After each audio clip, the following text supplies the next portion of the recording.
Today I'm going to talk to you about symbols. As we go through this lesson, be sure to complete the given notes and prove that you are paying attention and to reflect on the materials we discuss. Here are the standards. Basically, we're going to be looking at a lot of quotes and analyzing the symbols. So let's go. Symbols are all over this novel. Remember, modernism is all about using symbolism to give a text more depth. So how do we deal with a symbol once we've found it? Well, here are a few tips.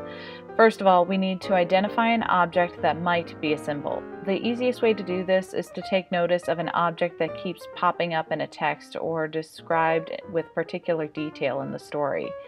Once you have recognized that the object might be a symbol, you take notes on whether the object is mentioned.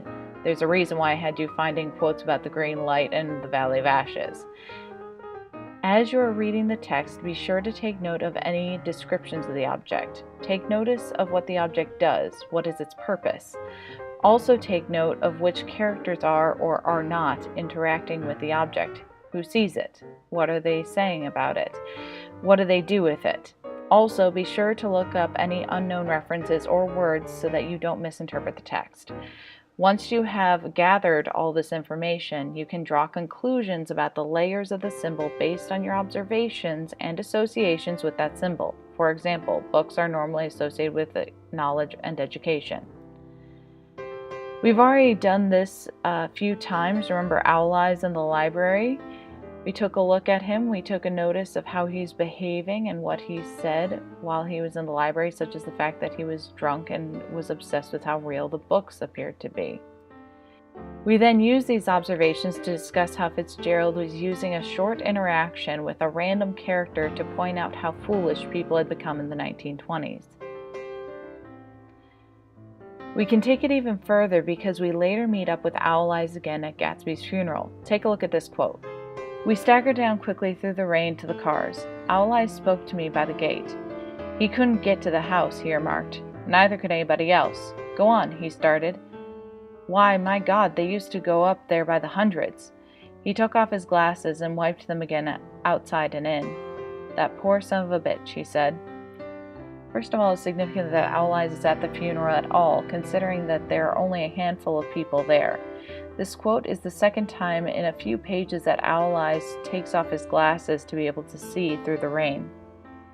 The object, his glasses, that associated him with wisdom, an owl, is malfunctioning. He cannot see through the glasses.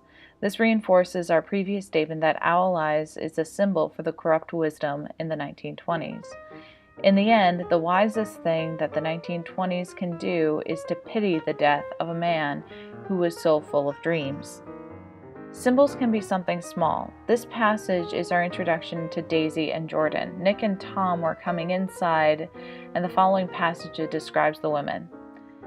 We walked through a high hallway into a bright rosy-colored space, fragilely bound into the house by French windows at either end. The windows were ajar and gleaming white against the fresh grass outside that seemed to grow a little way into the house. A breeze blew through the room, blew curtains in at one end and out the other like pale flags, twisting them up towards the frosted wedding cake of the ceiling, and then rippled over the wine-colored rug, making a shadow on it as wind does on the sea. The only completely stationary object in the room was an enormous couch on which two young women were buoyed up as though upon an anchored balloon. They were both in white, and their dresses were rippling and fluttering as if they had just been blown back in after a short flight around the house. I must have stood for a few moments listening to the whip and snap of the curtains and the groan of the picture on the wall. Then there was a boom as Tom Buchanan shut the rear windows and the caught wind died out around the room, and the curtains and the rugs and the two young women ballooned slowly to the floor. So, the question is, what do these curtains symbolize? Well, let's first take a look at the description of the room. I noticed that the room is full of light, bright colors. We have rose and white colors with open windows and clean grass that even seems to be creeping into the house. This tells me that the room is full of life because we have grass and fresh air. This tells me that the room is full of life because we have grass and fresh air, and is also innocent and almost heavenly because we have white and rose colors. Then we get an image of the two characters who are interacting with this room. Notice how Daisy and Jordan, because those are the two young women, seem to almost be a part of the room. They seem to float just like the curtains do. They are also dressed in white and are rippling and fluttering. As flight often symbolizes freedom, we can know that when they are together, these women seem to have absolute freedom to experience life. It is Tom, then, who shuts the windows, who brings us back to reality. Jordan and Daisy were at an almost unearthly bliss, but Tom returns them back to earth. Remember, Tom likes to control everyone in his life. That includes the flights of fancy of the women in his life. So what do the curtains symbolize?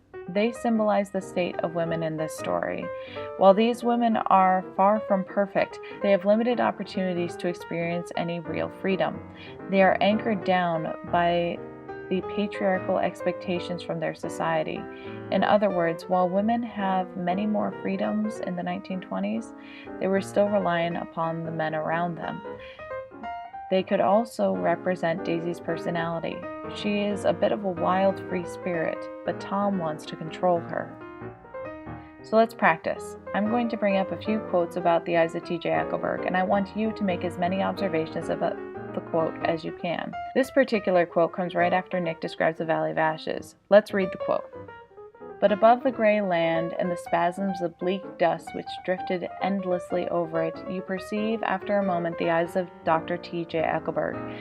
The eyes of Dr. T.J. Eckleburg are blue and gigantic. Their retinas are 1 yard high. They look out of no face, but instead from a pair of enormous yellow spectacles which pass over a non-existent nose. Evidently, some wild wag of an oculist set them there to fatten his practice in the borough of Queens, and then sank down himself into eternal blindness, or forgot them and moved away. But his eyes, dimmed a little by many paintless days under sun and rain, brooded over the solemn dumping ground. This quote is mostly a description of this billboard for a guy who sells glasses. What do you notice about the eyes? What do they look like? Take a moment to jot down some of your ideas.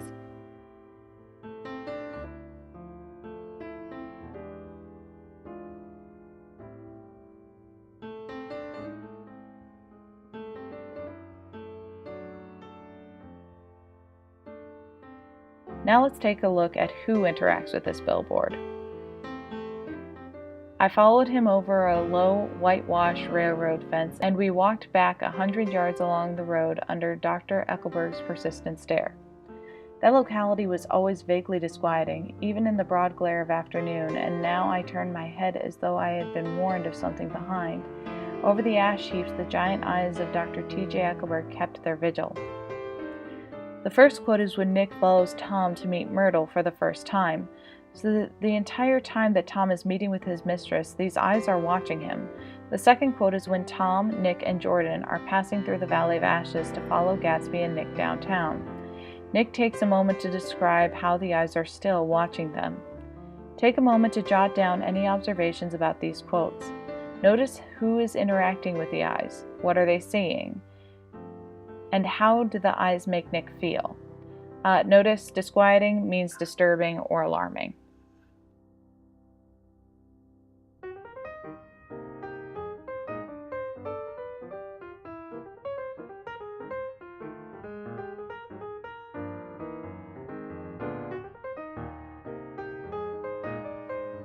And Nick isn't the only one to notice the billboard. George noticed them too. He even gives them some action. I told her that she might be able to fool me, but she couldn't fool God. I took her to the window and I said, God knows what you've been doing, everything you've been doing. You may fool me, but you can't fool God. He was looking at the eyes of Dr. T.J. Eckleburg, which had just emerged, pale and enormous, from the dissolving night. God sees everything, repeated Wilson. Make some observation about the eyes. Who is interacting with them here? Who is the person comparing them to?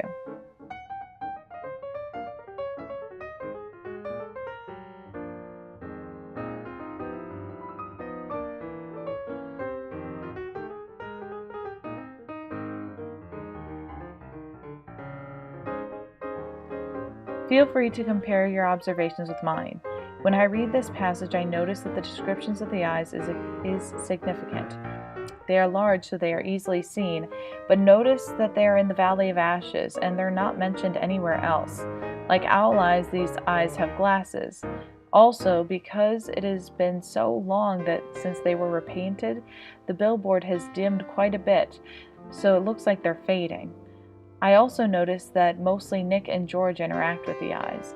Other than a brief moment when Tom looks at them, the other characters do not seem to care about them. That was in a quote that I didn't include. Lastly, these eyes are persistently watching, which means they see everything that is happening. This means that they see Tom getting Myrtle to have an affair with her. It means they see Myrtle's senseless death. It means that they see George preparing to kill Gatsby. It is significant that George almost calls them the eyes of God. So what does this teach us? First of all, George all but tells us that the eyes represent God in this story. It is interesting to notice that George talks to them, almost praying to them, but Nick feels uneasy under their gaze. Nick is participating in some rather scandalous activities, and so the thought of God seems to make him uncomfortable. In addition, the eyes are only in the Valley of Ashes, implying that the actions in East and West Egg are separate from God, even separate from his judgment. Tom and Daisy, who do terrible things in this book, never receive any consequences for their actions. It is only those who are raised in the ashes, Gatsby, George, and Myrtle, who receive any judgment. The appearance of the eyes is also significant. The role of God has all but faded from the lives of these people. Remember, modernism saw a turning away from faith and God. Other than George, these characters do not seem to care about God's presence. Not only that, but he only watches. God only has eyes here, no mouth or hands with which he can deliver judgment or compassion. All God can do in this story is watch. Therefore, in The Great Gatsby, God is not active. He is simply a passive observer. Most characters do not even seem to recognize his presence, especially as he cannot be seen among the wealthy. Take a moment to analyze the symbolism of the cars, especially Gatsby's car. Ask yourself, what happens in these cars? Who drives them? What do they look like? Once you have made these observations, ask yourself what could be the significance of these observations. If you want somewhere to start from, you can look back at the article about cars in The Great Gatsby for a few tips.